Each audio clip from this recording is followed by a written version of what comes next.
What's up, folks? Welcome back to Foul Ball Talk on all things Baltimore sports podcasts.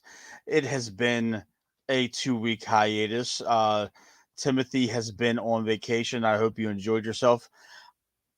I'm the host, Matt Trigger. Tim Malarkey, my co host, as usual, for all things Baltimore Orioles related. Tim, it's been a roller coaster of a couple weeks that we've been off air. It has grand slams and broken hands, baby. What a day in Orioles history. We just need to talk about that for a second. My blood pressure is still running high. Today was, man, I can't imagine if it was a Friday night sellout and everything that transpired today would have happened then. But I will take it any day of the week. A Utah Street bomb from the kid. So yes, we'll get to that, but it just seems like no matter what happens with this team, it's always something. We have, amongst many things going on with this team, Tim, Jordan Westberg, fractured hand, 8 to 10 weeks minimum. Looking more and more likely that it's probably going to be, he might be a postseason roster addition.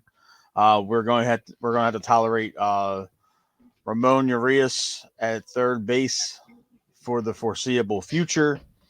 Um, Gunnar Henderson has the yips at shortstop amongst his hitting woes as well. you said the Y word, Matt, not me. I'm making that clear. That's fine, but I'm calling it how I see it, and that's as unbiased as possible. Um, Austin Hayes gets traded and proceeds to have a weak resurgence in Philadelphia. Connor Norby traded to Miami. We're going to go over all these things more in depth as the show goes on, just kind of letting everybody know what to make of the show. It's going to be trade deadline heavy, and the ramifications of what happened and what did not happen. It's interesting though, because we'll talk about this a little bit later. Norby getting optioned to AAA the minute he gets traded. It wasn't even full 24 hours, and he's in AAA for Miami, and he's moving to third base full time. So, from what they were reporting, I don't know what that means for Jake Berger, but that remains to be seen. Yeah, So, I would assume that's why he got that bump to AAA. I think hopefully it's cut and dry for the kid. I mean, I think he definitely on that Marlins lineup has a spot to shine. Him and Stowers both. I mean, they just found themselves on a team where they can be, top sellers of the jersey at the team store. They could seriously be some big names down there. So, excited for both of them. Going to be interesting to see Norby at third for sure, but he's a talented baseball player. He'll figure it out. I think no matter what, he's going to do really well in his career. So. oh, absolutely, he's gonna do well. I have no doubt about that. It's a little disheartening to see him, get kicked down to AAA because the dude was producing at the major league level here. So I'm not really, understanding that. But then again, that's not our organization. That's not our burden to bear. Um, Before we talk about all the trades and all the trades that did not happen and the Jackson Holiday Grand Slam today, the last time we were on air was July 14th, a whole 17 days ago. Since then, the All-Star game happened, and the Orioles kind of hit a little bit of a skid. Now they're getting hot again. Tim, what did you make of the last couple of weeks? Oh man, so I guess if we left off on the 14th, we had already just come through the 0-for-3 Cubs series. So we got swept by the Cubbies, which is just actually disgusting in itself. I guess if it was the 14th, we were 2 games into the Yankees series, so we pulled one out of that, went 1-2 there, and then we ran 2-1 versus Texas, 1-2 against Miami, and then 1-2 against the Padres. Yikes.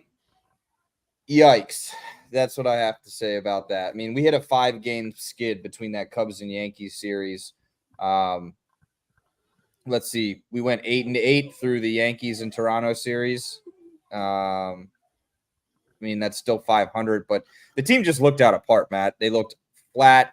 people were saying they looked tired, which I can understand that before the break, but even coming out of the break, we had 2 good games against Texas, and then they just looked off again. Personally, I think that because of this tight-knit locker room and these relationships, all these guys are so young and have come up through the trenches together. Even when you hear Elias and Hyde talk about it, there's a lack of veteran presence, and they're very open about that. Like, these guys are a core unit. They've been bred into this organization together, and there was just uncertainty. I think I heard Bordy talk about it on the Fan and how the deadline, even at a veterans level, it's tough. I mean, you're with these guys 162 games plus, not including spring training. Like, these guys become your family, your best friends. They're your roommates in a lot of situations. And it's a business. You have that uncertainty. Imagine going out there with your best friend every day and not knowing if he's going to get yanked in the middle of the 3rd inning and be sent halfway across the country. That's tough. It's really tough, Tim. And I agree with everything you're saying. And to add to that, I believe that the pressure of the deadline got to this team a little bit. We had a very hard 6-week run from the end of May until the early part of July. That was exhausting in itself. Then the studs of this team didn't really get an all-star break because they played in the all-star game. Gunnar was in the home run derby and had a rather poor showing. Not too mad at that. I think it kind of ruffled some feathers and kind of got a lot of people's attention when, especially in that clubhouse, when Austin Hayes was traded. Austin Hayes was kind of the veteran by proxy because he was here through the early stages of the tanking and the rebuild, and we traded him to Philadelphia, and we brought down Dominguez, which has been by all accounts a plus move for us. Mullins was on the block. Apparently, it was reported Mountcastle was on the block. So they were waiting on bated breath until 6:00 last night. That much is obvious. They played very loose today, from what I called at the game on the radio, and it speaks volumes that they're showing some sort of resilience already. Just 24 hours after the trade deadline, to where they know that this is the team. This is what they're going to have moving forward. This is it until the September call-ups where you can have 28 on the roster. Right now, what we're looking at is the biggest question mark is who's going to replace Jordan Westburg. Yep. Nope. I agree with everything you touched on. The deadline just literally looming over these guys' heads. You could see it in the body language, and then you see a complete 180. Since the deadline ended, be it I know it was yesterday, you started to see it clear up early on when guys started to feel safe, but I think that that jackass over on the radio, he tweeted something, and I quote tweeted it a little while ago or a couple days ago. He said the Yankees have looked revived since their deadline, and I battled back at him and was like, so do the Orioles, the team that you live in the city of and cover every day. So it's okay to admit defeat there, buddy. But anyway, they just look good. Like, their body language has changed. They're smiling again. They're laughing again. And you're seeing that roll over directly onto the field. I mean, since the break, we're 7-6. So, like I said, we had those 2 good games against Texas, and then we just didn't look the part for 4 or 5 games in a row. But as soon as that clock struck midnight, so to speak, with that deadline, everything kind of changed. And I don't know. I don't want to get my hopes up and expect this to keep rolling, but I actually honestly do. I think that everyone took a deep breath now.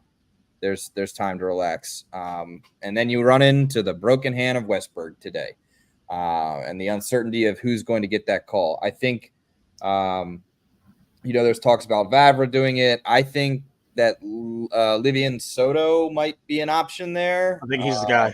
I think they announced earlier that he's coming up. Yeah, I do too. And another way to look at it is, on top of the Westburg injury, you just traded away Norby, and then you have Mateo, who is almost kind of like losing two players. Not speaking like offensively or anything like that, of course, but the fact that he can play shortstop, second base, and plug a hole in the outfield for you, you're losing a major utility piece there. And then you drop Westberg. So there is definitely some uncertainty there. I think Soto is going to be the guy.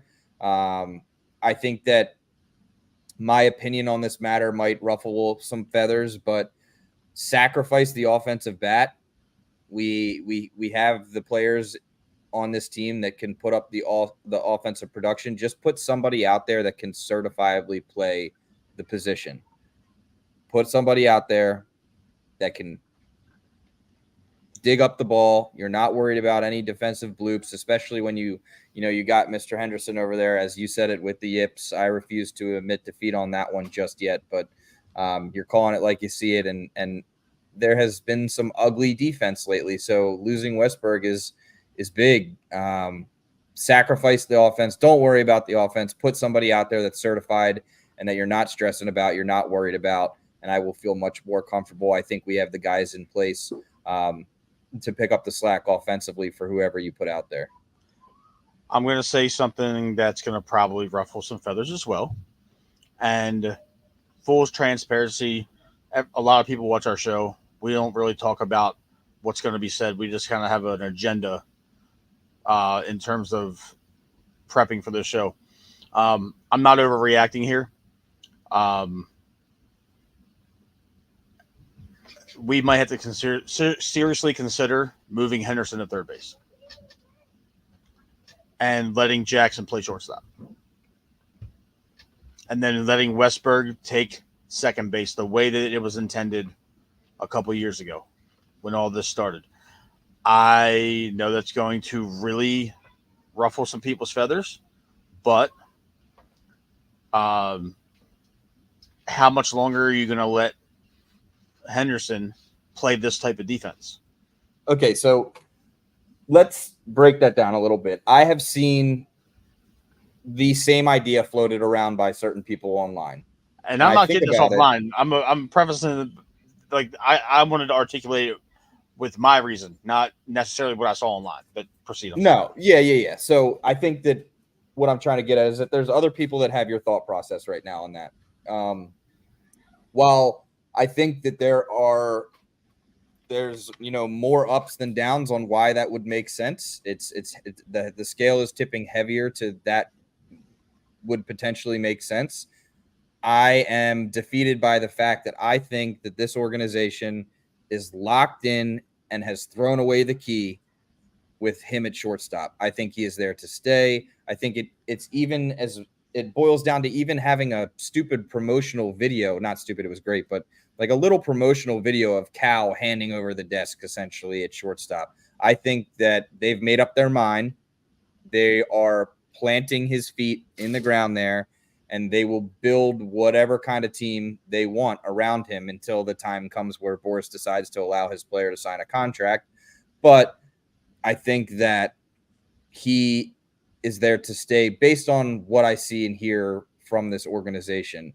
The thing is that I saw this idea of him moving to third floating around before the Westberg injury.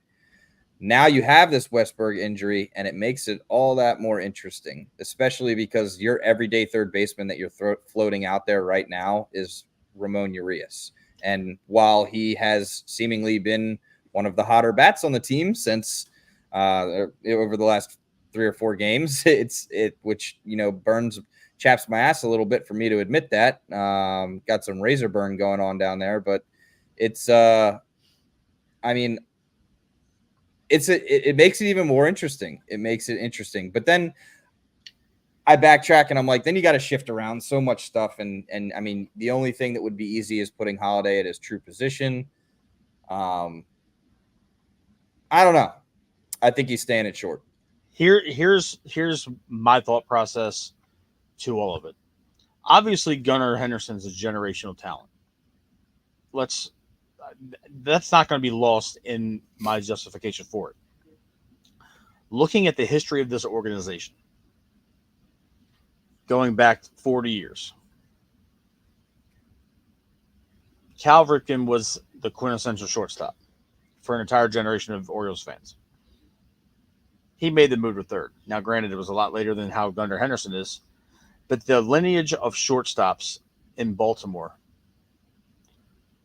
for the better part of the last 20 years that we've been fans, we had Mike Bordick, excellent defensive shortstop. Miguel Tejada was above average defensively. J.J. Hardy was excellent at shortstop for a number of years here as an Oriole. I understand that we had some lulls in between those guys, but the standard bearer is above average defensive play as an Oriole shortstop, minus the tanking years. Gunner's got 6 errors in the last, 5 games? 6 games, I believe. I might be wrong on the games. I think it's 6 total. Okay, I mean, he had 2 more today. Mm-hmm. It's all between the ears with Gunner, and I'm not criticizing his athletic ability because he's an amazing athlete. That's obvious.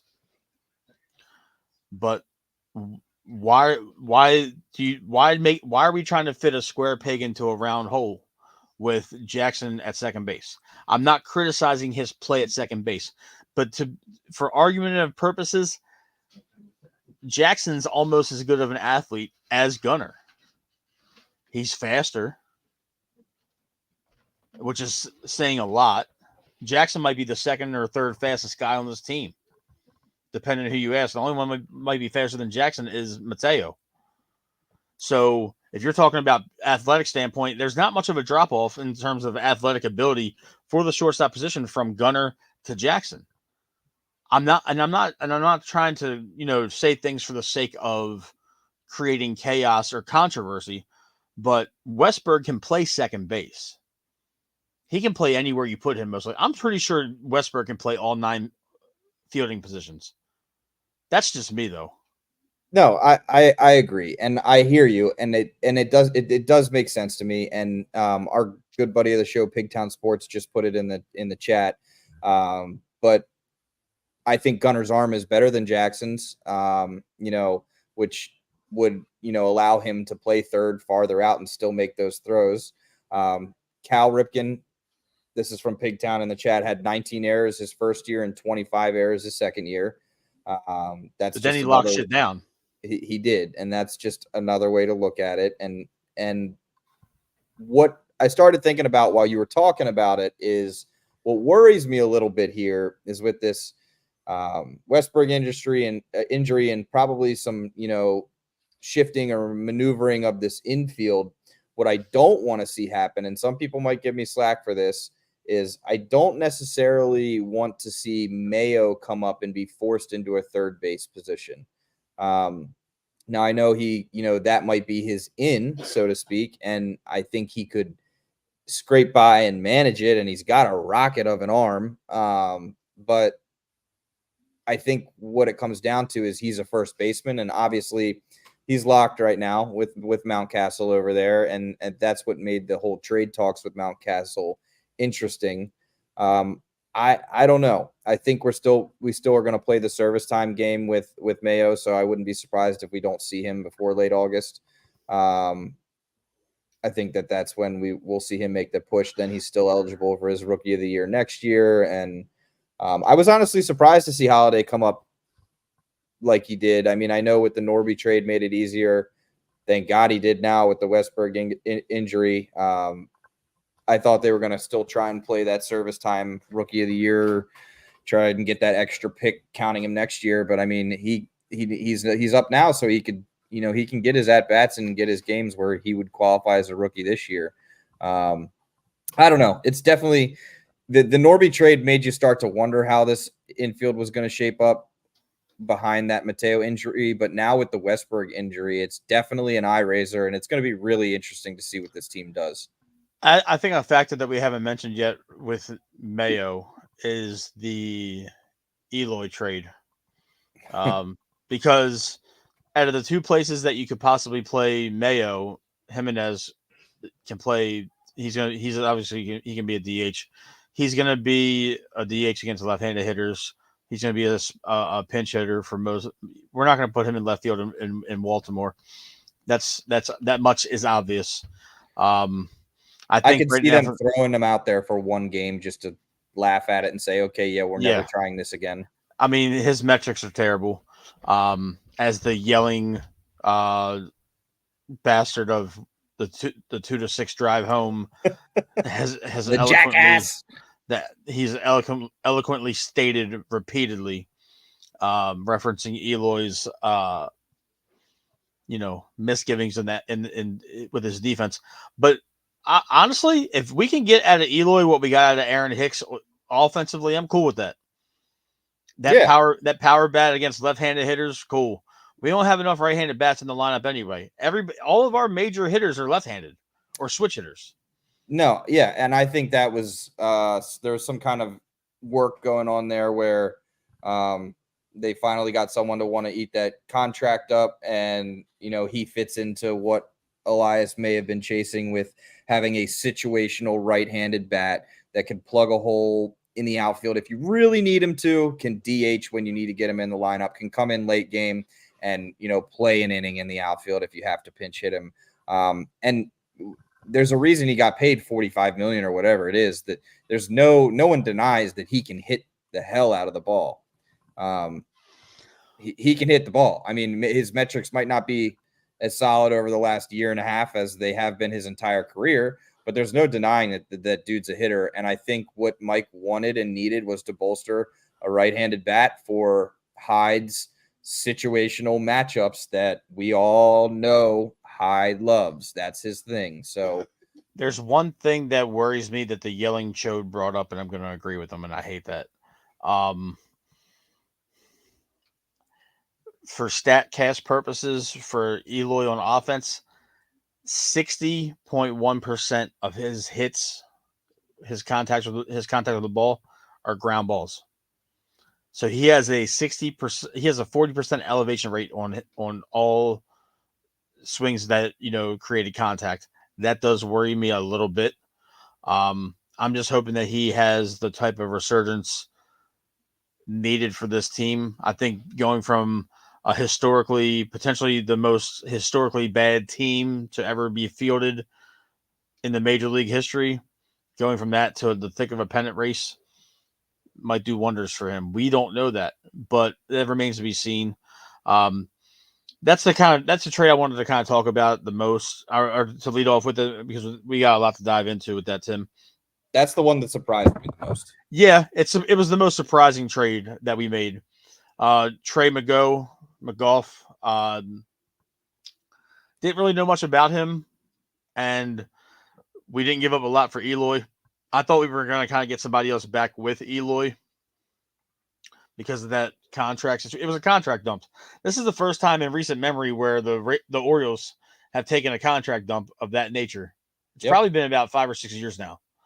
And it was the most kind of head scratching. And I agree with what Bordick said on the fan earlier. Mike, just said that it was the most head scratching trade that the Orioles made out of all their moves. And they made plenty of moves. Yeah. I'm not mad at it because if he can find that power stroke, in October, that's dangerous for us because then you don't have to DH O'Hearn against left-handers. You can put Jimenez in there against the left-handed starters, and who knows how many you're going to see in October. I like the move. I'm not going to say it was the most amazing move in the world because it wasn't, but for what we gave up, I'll take it. No, I agree. I think he's there to just be that situational right-handed bat, which I'm down for. Put it this way. I don't see Mike Elias and company taking a contract dump of that size if they're worried about the 60-40% splits of, pop-ups, first grounders, if they're like the dude's coming back from injury. I'm more concerned of can he stay healthy, but there has to be something in Sigmadel's calculator that said, hey, let's take our shot with this guy. He's going to give us our best shot. to be that puzzle piece for Hyde when Hyde likes to plug his situational hitting. Absolutely. Moving on for the trade for the trades, a lot of people got pissed off about the pitching trades that we made. And I'm going to say this as a blanket statement. Um, it's a severe overreaction by a lot of this fan base because we didn't trade for one of the sexy names. Garrett Crochet made himself untradeable when he opened his big mouth 3 days before the deadline and said, I'm not going anywhere without an extension, and that he wasn't going to pitch out of the bullpen. So you got a guy that's pretty much telling whoever wants to acquire him, like, hey, you got to pay me and I'm not going to go to the bullpen. So that I wasn't surprised Crochet didn't get moved. Skubal, I'm just as equally not surprised that he didn't get moved either, because Zach alluded to it the last time we are in our group chat. They're a couple games out of the wild card. So why are you going to trade your ace? They're still in it, and they're a young team that still has potential to be in it for years to come. And if their front office thinks that they're close to the end of their rebuild and that they can field a competitive team, you're going to build around Skubal and not trade Skubal. So for everybody saying that, he'll get moved in the offseason, he might not. He might be he might be on the Detroit Tigers for the foreseeable future. I agree. So that made me sleep better at night last night, knowing that Skubal isn't a Dodger or a Yankee.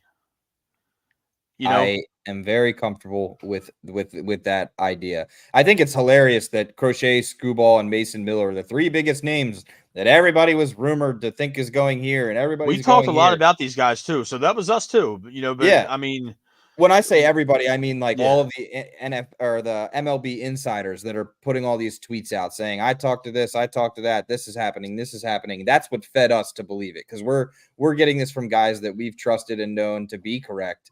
And it was just kind of comical to me that none of those guys moved. I wasn't under the impression that they were going to be Orioles.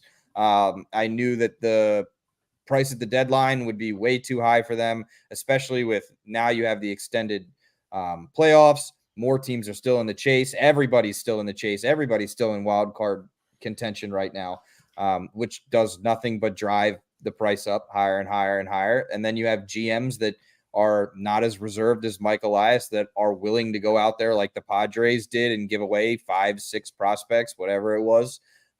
So I just kind of had a gut feeling that there wasn't going to be that blockbuster move to acquire any of those names. I mean, I'm not saying I wouldn't have enjoyed having one of those names. I battle with the fact that I don't think I would have been comfortable selling the farm for one of those. But I mean, I give Mike Elias a B+. I think he checked all of the boxes that needed to be checked. And he did it quietly, and he did it where we didn't lose Kobe Mayo, Basayo, Jackson Holiday. He kept the core of our farm system intact and still literally filled every hole we needed. I mean, even down to the right-handed bats, Matt. We got high leverage relievers. We got 2 starting pitchers. We got right-handed bats. And the biggest name that we gave up is Connor Norby, who everyone was already talking about was probably going to get traded for something or be on the trade block.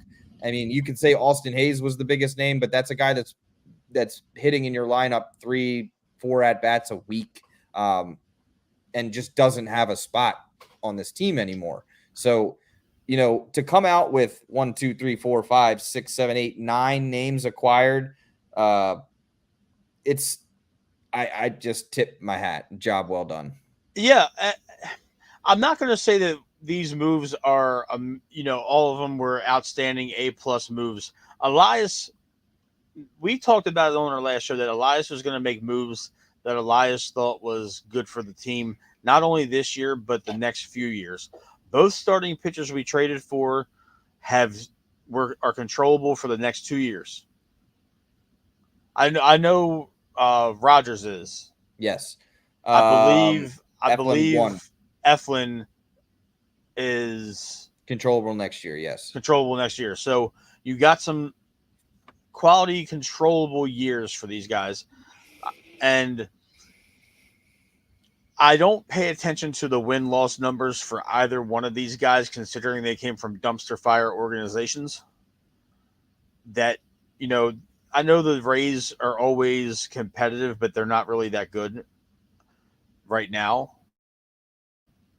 And the Miami Marlins are the National League White Sox. So to me, that 2-9 record was like, oh, damn, like he's got 9 losses, only 2 wins. I know he's been a little bit banged up and all that, but Rogers is going to pitch well here, I believe. I'm sold that Rogers is going to be more than okay, and I'm going to justify it by saying what Pigtown Sports tweeted out today. Here, I'll pull it up. I'll pull up the graphic. I had it ready from our boy Pigtown, who's in the comments right now, joining us over on YouTube. But I'll pull up the graphic, so that everyone can take a look at it. So, yeah, if you look, if everybody can read and everybody can kind of, you know, make of it what they will. This is since June 1st. Since June 1st, Trevor Rogers has theoretically pitched better statistically in every category than every starter not named Corbin Burns. Everybody that's took the mound as a starting pitcher for the Orioles, Rogers has pitched better than since he started getting healthy. Since June 1st, yep. And I mean, just to tee off on you, Matt, I want everyone to look at the average in an 0-2 count. Look at that average in an 0-2 count. It's the right column all the way on the right. Rogers is second from the top. Look at that average in an 0-2 count. I mean, this is who he's faced. This is who he's faced since then. The Phillies, bangers. The Astros, bangers. The Mets on the hottest streak in baseball right now. The Guardians, previously in first place. The Red Sox, also on a hot streak right now, right on our ass. The Rangers, we know what they just did to us. Out of those teams, he's pitched a 3.74 ERA and a .241 batting average in those games against those teams. And everybody around town that didn't know the guy's name, hadn't heard of him, you know, went and Googled his record real quick and saw his win-losses. I'll admit, at first, before I dug deep, first thing I looked at was his win-loss, and I was like, oh, dear Lord. But you take a look deeper at what this guy's been after since June 1st, he's the second best pitcher on our team. Yep. And once he's fully healthy and he gets that velo back up to 95, 96, it's going to be even better. I feel comfortable with Eflin being our number 2 or 3 starter in a short series in the playoffs. Moving on, you know, I know that we've kind of talked about him for a couple minutes now. I like the Rogers move. I like the Eflin move. Having those two partnered with G-Rod and Corbin Burns, having Kramer or Povich, whoever you want to try out there for day 5. It's going to be Kramer. It's going to be Kramer. Yeah, Kramer more than not. To me, that's perfectly okay, Tim. I'm perfectly okay with that 4 going out. Everybody's going to say, oh, well, it looks better with Crochet or Skubal. Yeah, but we don't get what happened today. We'll get to that in a minute. We got out of this trade deadline keeping our core prospects intact. I know we traded Seth Johnson. We got a bona fide reliever, though. Seth Johnson netted us a 100-mile-an-hour plus throwing left-hander out of the pen. He got us somebody that can help us this October instead of in October of 2026. Mm-hmm. And I don't even think Seth Johnson, like, I wouldn't even say he would have been certified for 2026. We'd probably see him on the team, but I wouldn't say he'd be helping us in October then if you're going to trust a guy that much. I think if you're going to evaluate where a pitcher would be at a trust level for someone that's in the minors like Seth Johnson, I don't think we would have that trust level until maybe 2027. And that's the earliest. Right. And then, you know, it was an earlier move, but Sir Anthony Dominguez looked last night. Granted, it's the Blue Jays with a bunch of 4A guys in their lineup right now, but the dude had 3 strikeouts, closed the game out. It's crazy no matter how you look at it, the back end of the Orioles bullpen right now is the back end of the bullpen that the Philadelphia Phillies had for the last couple of years that got them to deep October runs. And then you got Yennier Cano, who will eventually turn it on. I'm not really concerned about him. But now, if everybody looks at the makeup of the starting rotation and the bullpen last week and right now, we are exponentially better, and it's not even a discussion. You don't have to worry about a Keegan Aiken. You don't have to worry about Brian Baker. You don't have to worry about Cole Irvin. And then Matt, we didn't even touch on it. So we make those additions, right? We got those high velo, high situational guys in Sir Anthony and Soto that are going to come in and up it and run it in your face. We just talked about how they have both been in the bullpen in the postseason with Craig Kimbrell as their closer. So all three of those guys have sat side by side in the bullpen in October and pitched to win games. And I know everyone's going to say, yeah, well, look what happened when they blew the NLCS. The Diamondbacks were hot, and they have to swing the bat too. And, if you look at Dominguez and Soto in those games, it wasn't really on them. Kimbrell did have where he let up those 3 runs, cost them the game. Cool, sure. That's but baseball. Those 2 gave up a run. Right. A run. In 2 innings, those 2 gave up a run. Yep. So and here's where I was saying all that to feel a little bit confident here.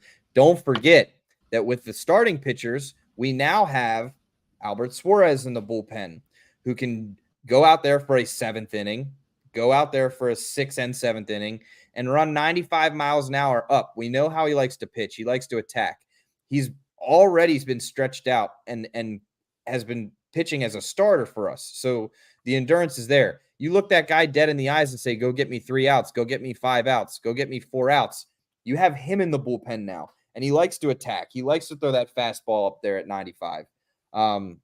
He has that swing and miss that'll blow it by guys, and especially if you're telling him, go out there and throw as hard as you can for three outs. And also, oh, wait, guess who else is due back? Danny Coulomb, who before his injury was the best arm in our bullpen. I'm cautiously optimistic, but I'm not counting on somebody that had to have bone chips removed out of their elbow. Call me a skeptic, call me a pessimist, whatever you want to call me. It's still, it's not going to compute until I see Coulomb take the mound. And I mean, because the later we get into the season, the less rehab appearances he's going to have. So he's going to go directly from rehab back to the majors in a high leverage situation, no matter how you look at it. September, October, baseball, that's a lot of pressure. I'm not saying that he can't. I'm just saying it's a lot. And I'm okay with the bullpen right now.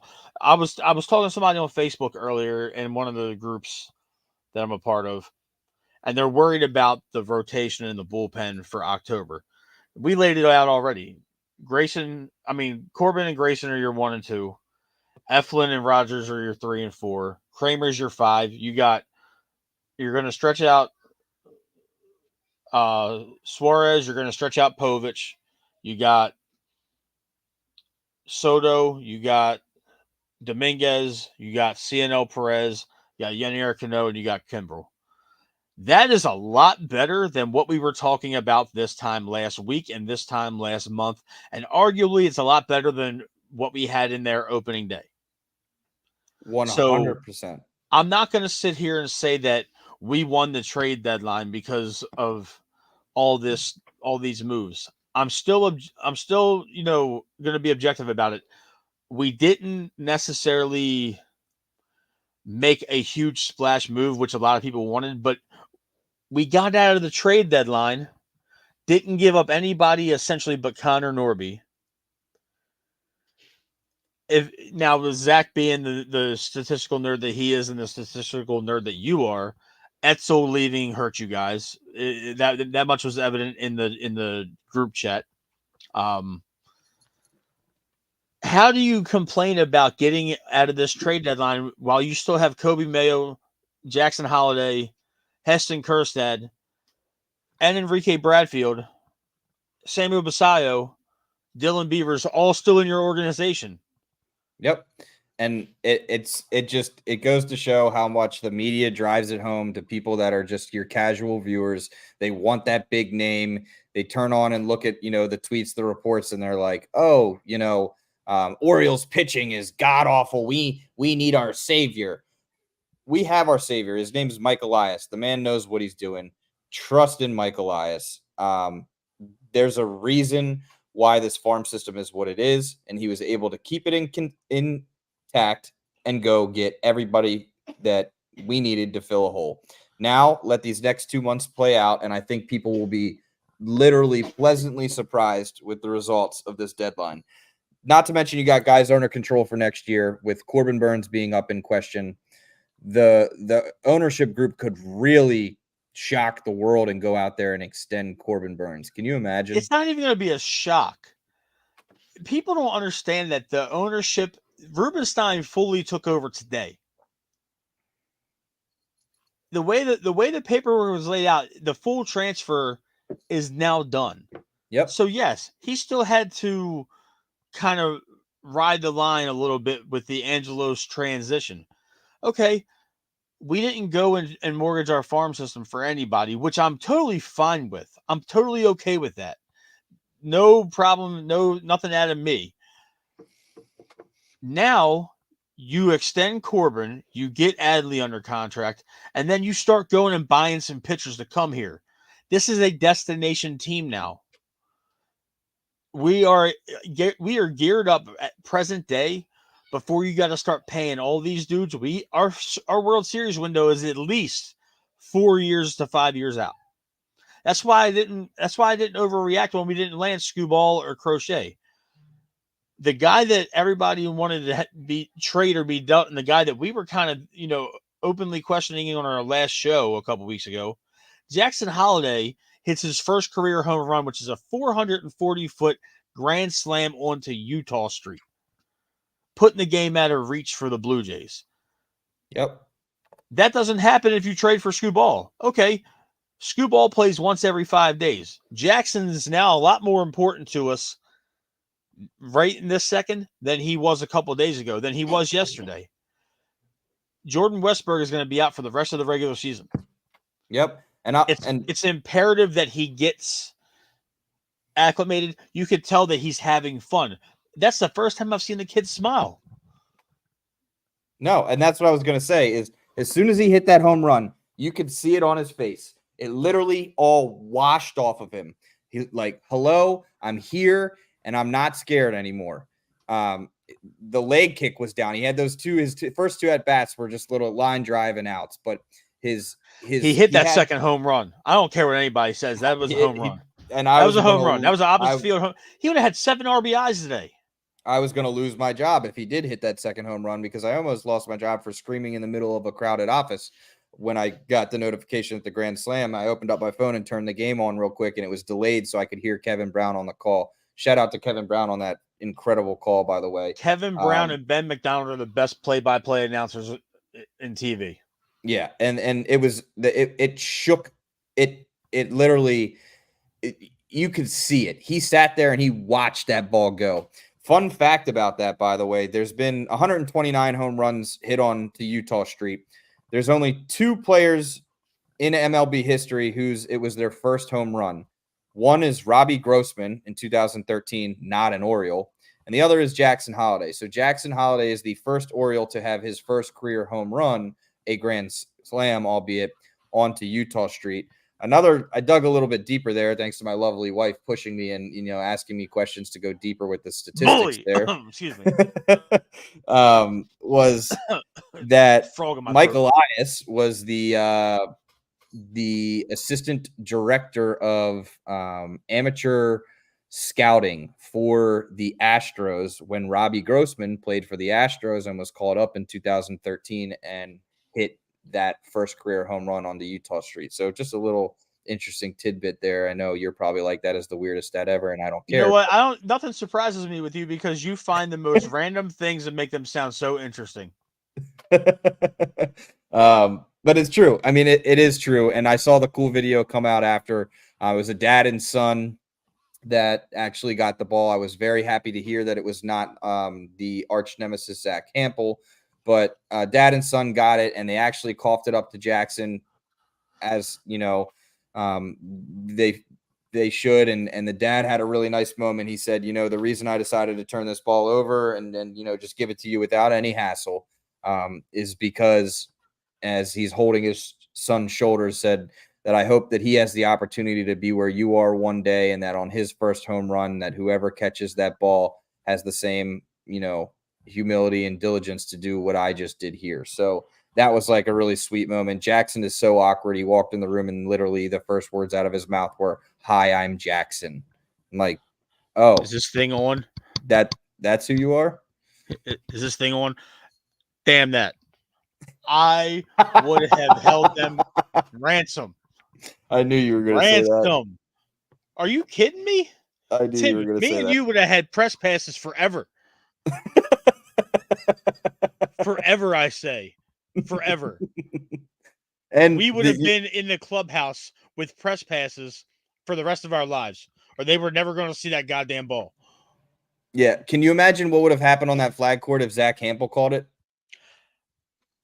Your wife would have lost her shit. Zach would have lost his shit. You would have.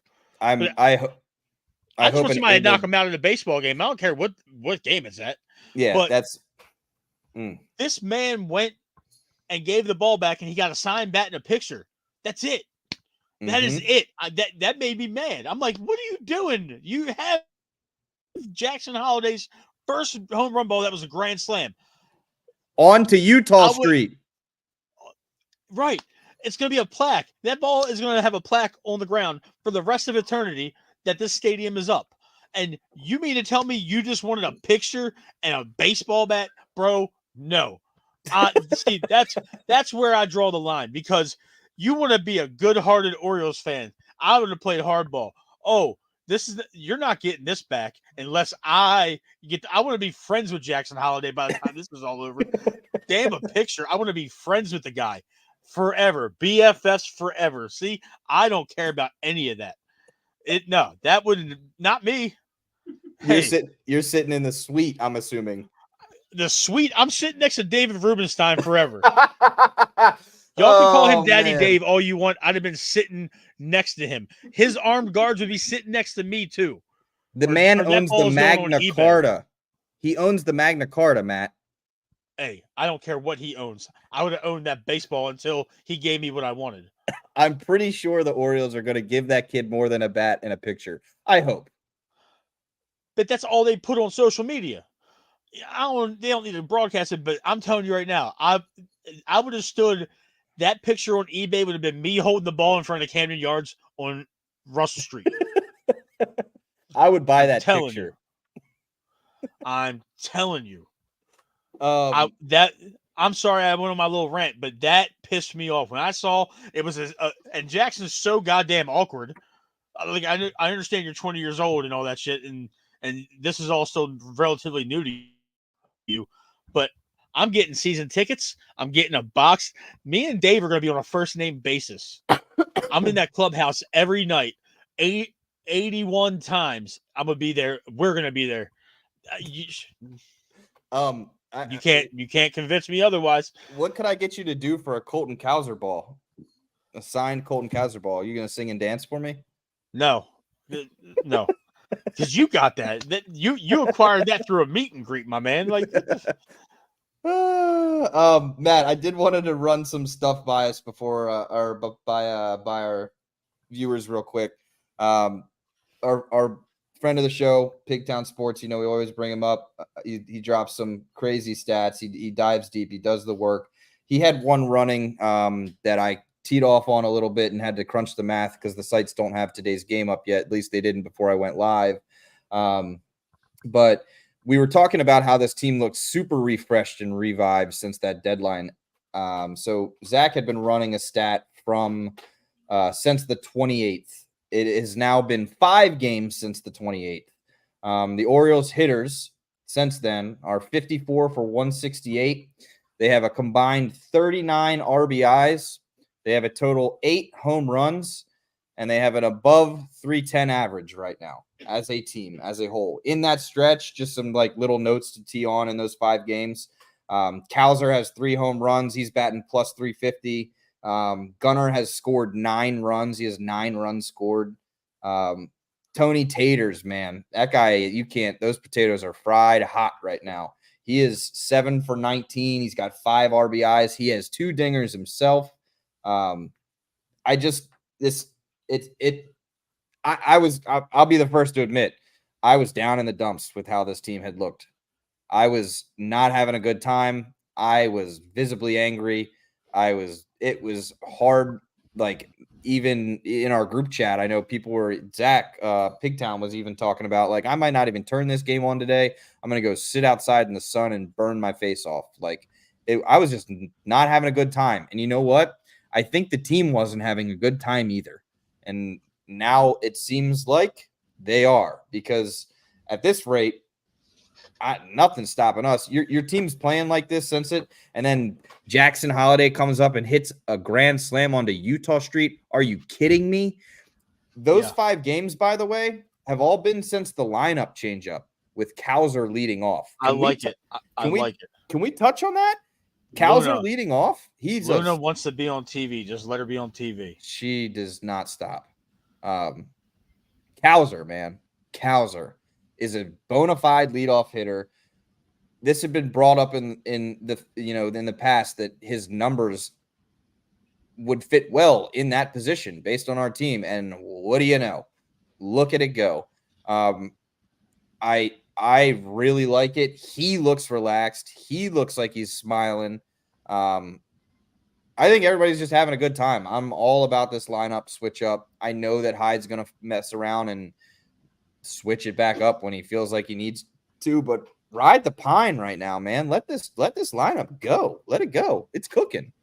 Right. I understand that we're heading towards the end of the show, and I want to just a simple yes or no. You can expand upon it if you want to. Oh boy. Do you re-sign Santander at the end of the year? You know what's funny? I'll give you my simple yes or no, and then I'll give you my little story. My simple answer is yes. I couldn't even, my brain was like, say yes, say yes, say yes. I just had this conversation with Steph the other night because I had been talking about how I don't think, this is 3 weeks ago before his, he decided to be a certified red flaming hot bag of potatoes, is that I thought maybe, they could fetch something for him in the off season. He doesn't have a spot with all of the prospects that we have sitting down there. And then I, seem to forget how young he actually is. And then I seem to forget that you can go watch any celebration, anything that the Orioles admin team puts out and sees, and you see the interactions in the dugout, in the clubhouse with him. The youngins, they love that guy. Gunnar loves him. Adley loves him. Mountcastle loves him. Cowser loves him. The pitchers love him. He can switch hit. He can DH when he's not playing out there. And if you go look at his defensive numbers in the outfield, everyone likes to say that's where he lacks. He has been exceptional out there. He just runs very slow compared to the rest of the guys out there. And I think part of that beginning on had to do with his knee injury. But the guy is seeing the ball better than anybody on the team right now. And I think and I feel what my eye test tells me is that Tony wants to be in Baltimore. I think him getting that all-star bid was like a huge holy crap, I'm here and this is the city I play for moment for him. Walking down the red carpet with his parents. I just really think that he needs to be here to stay. My answer is yes. I'm behind it. Sign him. I agree with you 100%. Even if they go as far as to move Mountcastle in the offseason and make Tony a first baseman, or you make him a permanent DH and you let the youngins play the outfield, I'm totally cool with either of those things happening. I mentioned that because that sack of shit on the drive home, the donkey, He who should not be named. That's Trippy's boy. Trippy, Yeah, that's your boy. Yeah, Go get your Trippy, boy I JLC. love you, bro. Full disclosure, I've known Trippy since we were 13 years old. So I knew him before he was Trippy. I knew him when he was Keon. Hello. So let's go with that. I love Trippy to death.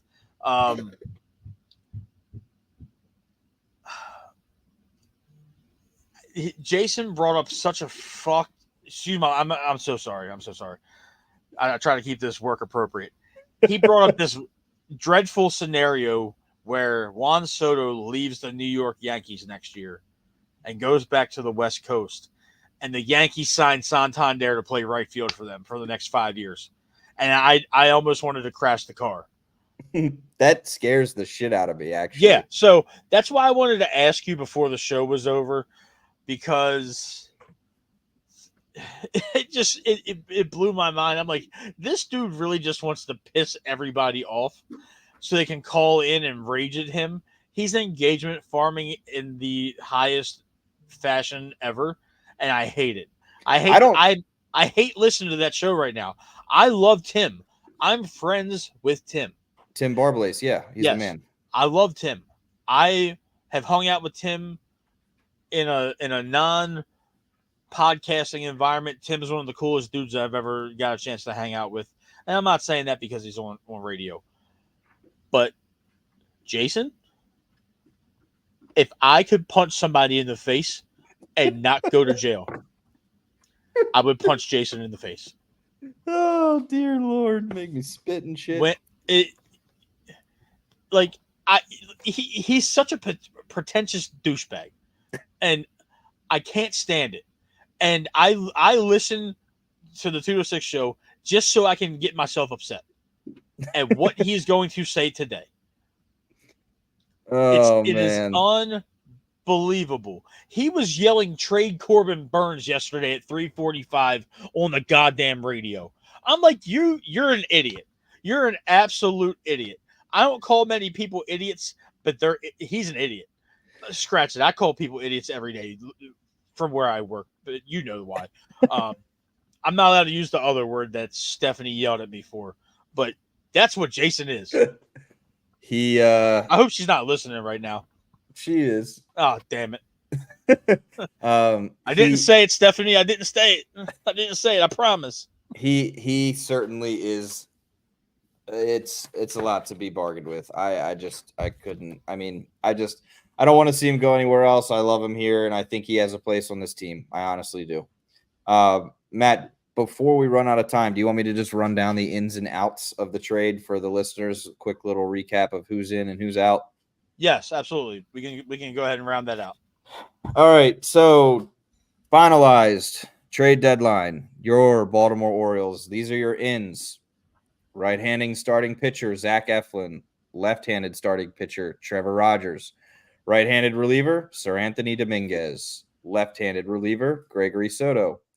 DH first, I list him as. They have him listed as outfielder, is going to be Jimenez. You got outfielder Austin Slater, outfielder Christian Pache. Then you have infielder, who we're going to see here shortly with the Westburg Industry, Livian Soto. That was the big side there. Your outs, Austin Hayes, Kyle Stowers. Haven't really talked about Kyle a lot on this show. Just to put it shortly, he did not have a spot on this team, but I think he is going to be a great major league player. He's going to hit 25 home runs next year for them. He is, and I think he could go down there and be a jersey that you see around that stadium. He looks like sunshine from Remember the Titans. It's just he's a great guy. I'm happy he's finally getting his shot because he deserves it. Nobody else in baseball has put in the time up and down through these minors. And by the way, Mike fleeced them because he has one option left, but we'll talk about that at another date. Infielder Connor Norby, gone. Matt Etzel, I know this one hurts Pigtown. That was his guy. A lot of upside there with Etzel, so that's another one that burns a little bit. Matt Horvath, gone. Seth Johnson, gone. Jackson Baumeister, gone. Trey Mago, gone. And then just a little note I put on here is that we DFA'd good old Cole Irvin. That took long enough. I knew you were going to say something smart about that one. All right. So how we always end our show. I know that we had a lot to talk about, so you didn't give me no random Oriole to name with the Oh, I got spray it can. ready. Here you go. No, God, no, damn you. Damn you. Okay, Real let's quick. do that. Here you Let's do go. it. All right. There you go. So this is a spray chart. It does not include today's game, but this is a certain hitter on the Orioles team that has looked rejuvenated, refreshed, is hitting the ball left, is hitting the ball right. This Cowser. chart, bingo. All right. Colton Cowser. It's missing a home run and another single on there today. But that home run he hit yesterday was an absolute, or today was an absolute monster shot. The one that hit Boogs, dude. Yeah. Like, phew. Yeah. So to round out the show, we have our series with the Cleveland Guardians starting tomorrow night. Yep. That is a 4-game series that runs through Sunday. Yep. We have the Blue Jays in Toronto Mm-hmm. for a 3-game series, and those Tampa are the two Bay. that we're. And we have Tampa Bay after that, and then we have the Nationals for a short series. Thing to note real quick though is Cleveland, Toronto, Tampa Bay, the next 3 series all on the road. So we're going on a road trip. Yep. How do you think we're going to fare with the Guardians and the Blue Jays? I say we come out of it 6-1 based off of the play I have seen the last 4 games. I think we go 3-1 against Cleveland. And I think we sweep Toronto because we are due for a sweep. It's been a while, and I think we absolutely just deflated that team today. Even with the coach's decisions of pulling pitchers, it looked like they were waving the white flag. They were surrendering. I think as long as we stop pitching to Vlad, we sweep them. Okay, I'm gonna be a little bit more on the cautious side, 5-2. I think we split. I think we split with Cleveland. I think we sweep Toronto. Split 2-2 against Cleveland. I got a feeling. I'm not trying to wish no bad, juju, no evil Ricky Bobby, none of that. But yeah, I think that's how that pans out. But it's been interesting, man. We haven't been on air, and this is 17 days as of today, and a lot's happened. We pretty much covered it, pretty emphatically. I'm glad that you and Stephanie both had a fantastic vacation. You guys were both feeling a lot better. I'm glad that Stephanie stayed hydrated throughout the course of this illness. He's throwing shade at you, Steph. See, there you go. See, we don't tell on each other, Tim. We don't do that. Come on, Tim. We don't do that shit. Like that's not for us. But we'll be back next week at the conclusion of the Blue Jays series. So we'll probably be on air towards the end of the game next Wednesday or most likely next Thursday. I'm assuming Thursday. So yeah, Thursday we can go with that. So that'll do it for Foul Ball Talk. Thank you everybody for tuning in. Special shout out to Pigtown Sports. Zach, we love you, buddy. Trippy, thanks for joining us and tuning in. Stephanie, thank you as always for keeping us on track from the background. And Brendan, thanks for thank you everybody, all of our listeners. We enjoy the topics of discussion and the observations you guys give us. That definitely helps us keep the show rolling and gives us different perspectives for what we're currently talking about. So Tim, let everybody know where they can find you on social media. I am all over the board on Twitter. You can find it on the X, whatever the kids call it these days. T_Malarkey right there, bottom of my screen. It's literally just Orioles stuff from head to toe. Holler at your boy. There you have it, folks. Tune in next Thursday. We'll be live probably towards the end of the Toronto Blue Jays game, hopefully wrapping up a series sweep. Thanks for tuning in, folks. See you next week.